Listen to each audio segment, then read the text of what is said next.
তো আজকের এই ভিডিওতে তোমাদেরকে দেখাবো কিভাবে ফ্লিপকার্ট অ্যাপের মধ্যে অ্যাড্রেস চেঞ্জ করতে হয়। তো তার জন্য সর্বপ্রথম ফ্লিপকার্ট অ্যাপটাকে ওপেন করবে। ওপেন করলেই কিন্তু এরকম ইন্টারফেস দেখতে পেয়ে যাবে। তো নিচের দিকে দেখো অনেকগুলো অপশন রয়েছে, তার মধ্যে কিন্তু অ্যাকাউন্ট নামে একটা অপশন রয়েছে, এখানে জাস্ট ক্লিক করবে। ক্লিক করলেই কিন্তু পরের স্টেপে এরকম ইন্টারফেস পেয়ে যাবে।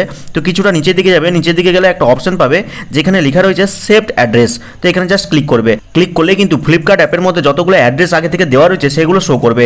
যদি একটা দেওয়া থাকে তুমি চাইলে কিন্তু আরও একটাও অ্যাড করতে পারো। তো দেখো এখানে অ্যাড নিউ নামে একটা অপশন রয়েছে, এখানে ক্লিক করে অ্যাড করতে পারো। আর যদি মনে করো যেটা বর্তমানে দেওয়া রয়েছে সেটাকে আমি এডিট করে চেঞ্জ করে নতুন কিছু অ্যাড করব, তাহলে কি করবে, যেটা দেওয়া রয়েছে তারই পাশে কিন্তু দেখো 3 ডট দেওয়া রয়েছে, এখানে জাস্ট ক্লিক করবে। ক্লিক করতে দেখো দুটো অপশন চলে এসেছে, একটা এডিট একটা ডিলিট। তুমি চাইলে কিন্তু অ্যাড্রেসটা ডিলিট করতে পারো, দিয়ে অ্যাড নিউ অপশনে ক্লিক করে নতুন করে অ্যাড করতে পারো। আর যদি এরকমটা চাও যেটা ছিল সেটাকে চেঞ্জ করবে, তাহলে এই এডিট অপশনে ক্লিক করবে। আর ক্লিক করলে কিন্তু বর্তমানে যেই অ্যাড্রেসটা দেওয়া রয়েছে তার কিন্তু একটা ম্যাপ লোকেশন শো করবে।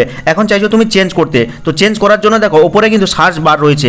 এখন তুমি যেখানে ডেলিভারি করতে চাইছো বা যেই অ্যাড্রেসটা অ্যাড করতে চাইছো সেখানকার নাম একটা সার্চ করবে। তো ধরে নিচ্ছি আমি এখানে সার্চ করছি কন্টাই লিখে সার্চ করলাম। তো কন্টাই রূপসী বাইপাসে আমি ডেলিভারি করতে চাইছি, রূপসী বাইপাসে আশেপাশে হবে। তো আমি কন্টাই রূপসী বাইপাস এখানে সিলেক্ট করলাম।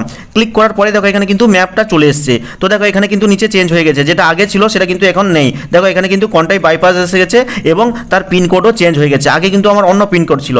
ধরে নিচ্ছি এটা আমার পারফেক্ট লোকেশন নয়, তো আমি কি করবো, ম্যাপটাকে স্লাইড করে আমি এই লোকেশনে অ্যাকচুয়ালি ডেলিভার করতে চাই। তো এরকম রাখলেই কিন্তু অটোমেটিক দেখো নিচে কিন্তু চেঞ্জ হয়ে গেল। তো এটা পারফেক্ট লোকেশন আমার চেঞ্জ হয়ে গেছে। এবার কি করবো, এই কনফার্ম অপশনে ক্লিক করবো।